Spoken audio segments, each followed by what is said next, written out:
Welcome back, everybody. So exciting. Such a beautiful day in Bonita Springs, Florida. And today with me, I have my former Michigan State player, but today is stud on the pickleball courts. She's one of the best pickleball players, but also she has become a great teacher, Catherine Parenteau. Thank you, Simone, for having me. So the first thing we're going to be working on is the third shot drop. So there are a few things that you need to do in order to hit a good third shot drop.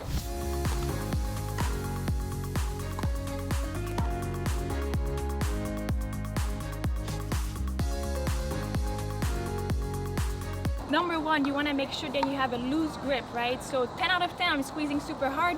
0 out of 10, it's loose in my hand, right? So I want to in between 3 or 4. So in order to absorb the ball, right? Otherwise, if I'm really tense, that ball you won't have as much control. Number two, you want to make sure it's a push rather than an acceleration. So if you accelerate, meaning acceleration, a lot of people, what happens when they have a racket sport or any background, they have a tendency to want to go back, right? So when you're hitting a third shot drop, you want to make sure you don't go back. Oops. You don't want to go back. You want to push it forward. So as soon as you start your swing, you're really just keeping the same speed throughout the same movement rather than having an acceleration. All right, number three, make sure that it's coming from your shoulder, right? It's not from your wrist or your forearm. It's really your shoulder doing the work. All right, so the first drill we're going to do, I'm going to have Simone behind the kitchen line, and what I'm gonna do, I'm gonna work on my way back, all right? So every time I'm hitting 2 dinks, I'm gonna take 2 steps back, okay? So every time, step by step. Why I like this drill? Because it gets you into a rhythm. A lot of people, what they do, they start by dinking, then they grab the ball, and then they go all the way to the baseline, and they think it's a different stroke. It's really not anything different than your dink. It's really just a matter of following through a little bit longer every step you take back, right?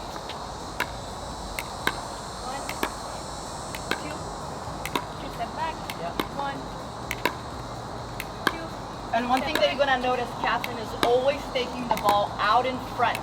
Contact point is huge. Can you walk us through where you're thinking of hitting the ball there?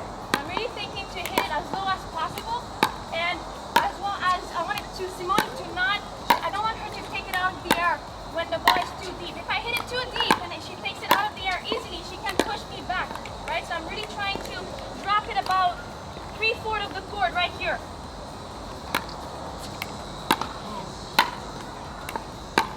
And a lot of people will ask me, so are you getting the ball on the rise? Where are you meeting the ball? Yeah, that's a very good question. So a lot of people, they're in a hurry to move forward, right? So what they end up doing, they're taking the ball as it's peaking.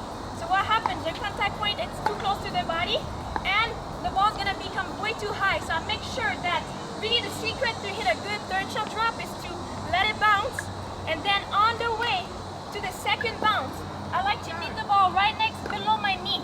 Okay, that's really when I'm gonna have a better hit for my third shot drop. And then that way you can create that arc. Yes, Because exactly. a lot of people hit that shot very linear because they are meeting waist high. If you see Catherine when she's hitting, her ball is not linear. There you go. See that?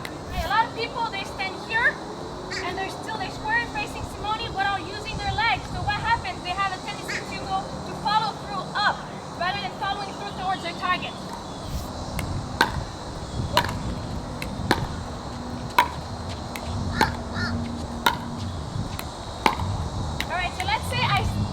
Keep missing, right? Throughout the whole drill, I keep missing, and I'm about here. I'm gonna take 2 steps back in and restart again. All right? I really like this drill because it gets me into a rhythm rather than just thinking it's a different stroke. And I think also a lot of people, like if you have the time to do it, where you can do, you have a whole court for yourself and go out and practice. We're doing straight ahead demonstrating because a lot of the times that's what you get, the half court. But also if you can, doing cross court, doing diagonal, because again, when we get to games and when we get to points, a lot of the times we are doing our dinks and our third shot drops cross court. 1, because the ball travels longer. 2, it gives me more time to come in. And also 3, the net is a little bit lower, so it gives me a little bit more room for error. So if we go cross court diagonal here, Catherine will go back and she can do the same thing. And she's working, and now, yeah, that's awesome. And make sure, as I'm stepping back, I'm making sure that I'm stable, right? I'm not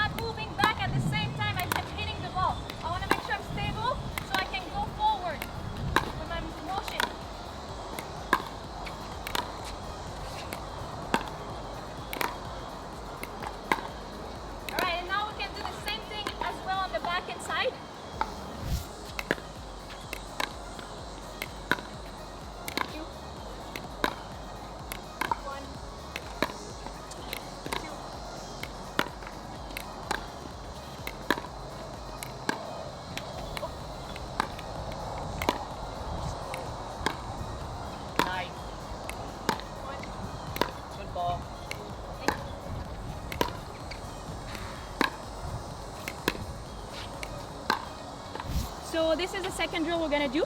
So I'm gonna have Simone, she's gonna be the feeder behind the kitchen line. So basically, she's gonna simulate a return, okay, from the kitchen line. I'm gonna be on the baseline, and I'm gonna work on my way up, all right? So I've gotta hit a good third shot drop in order to move up, right? And now we play out the point. Once I find a good third shot drop to move forward on, I'm gonna play out the point.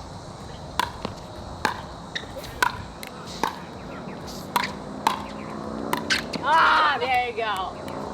I want to move forward when as soon as I see Simone going down. So her paddle, when it's below the net, that's a pretty good sign that I just hit a good third shot drop.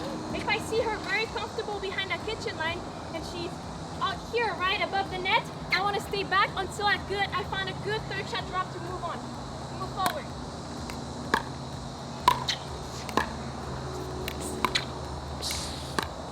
Nice shot. I'm not giving her any power because otherwise we'll talk about later. You live with your choices. I do not need it. I don't want a bruise.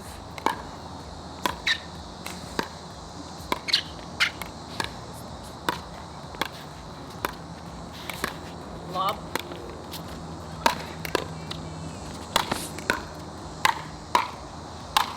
Oh! Help with elbow.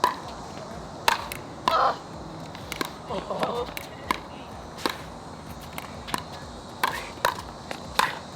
Ah, got me. All right. Nice. All right, so now we're gonna do the same thing cross court, except kind of skinny singles, right? Except Simone's already behind the kitchen line, as if she already returned. She's returning, simulating a return, and we play out the point again.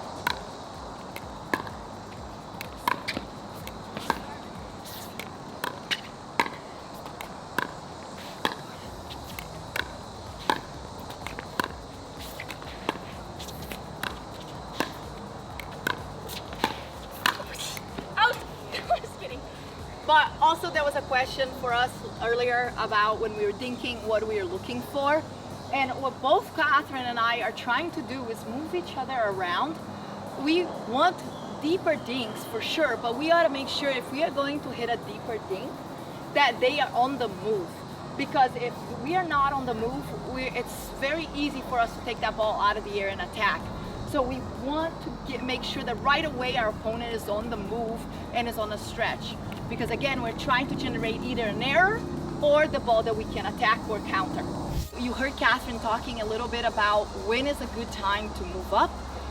So if you remember, she teaches the same way that we do, the green light, red light, and yellow light. So just remember that we have a video that talks a lot about this. So click the button right here to take you to that video, and that should recap a little bit what we were talking about. All right, guys, before we close, I just have a quick question because a lot of people always want to know, because when you get to a certain level, they always ask you, okay, what are you working on now? So my question for you today is, what is it that you're working on? What is the new, is it a new shot? Is it just something to get better? So what is it? Yeah, so one of the biggest things I'm working on right now is to stand my ground when I'm behind the kitchen line. So once the ball becomes, harder, that let's say Simone's speeding it up, I want to make sure my body stays in a good stable, right? And I don't want to move backward and kind of jump. I want to stand my ground and keep the paddle out in front because I find myself sometimes getting a little too close to my body. Okay, awesome. Thank you so much for watching. Any questions or comments, please feel free to put it right here. And don't forget to subscribe to our channel. Thank you. Thank you.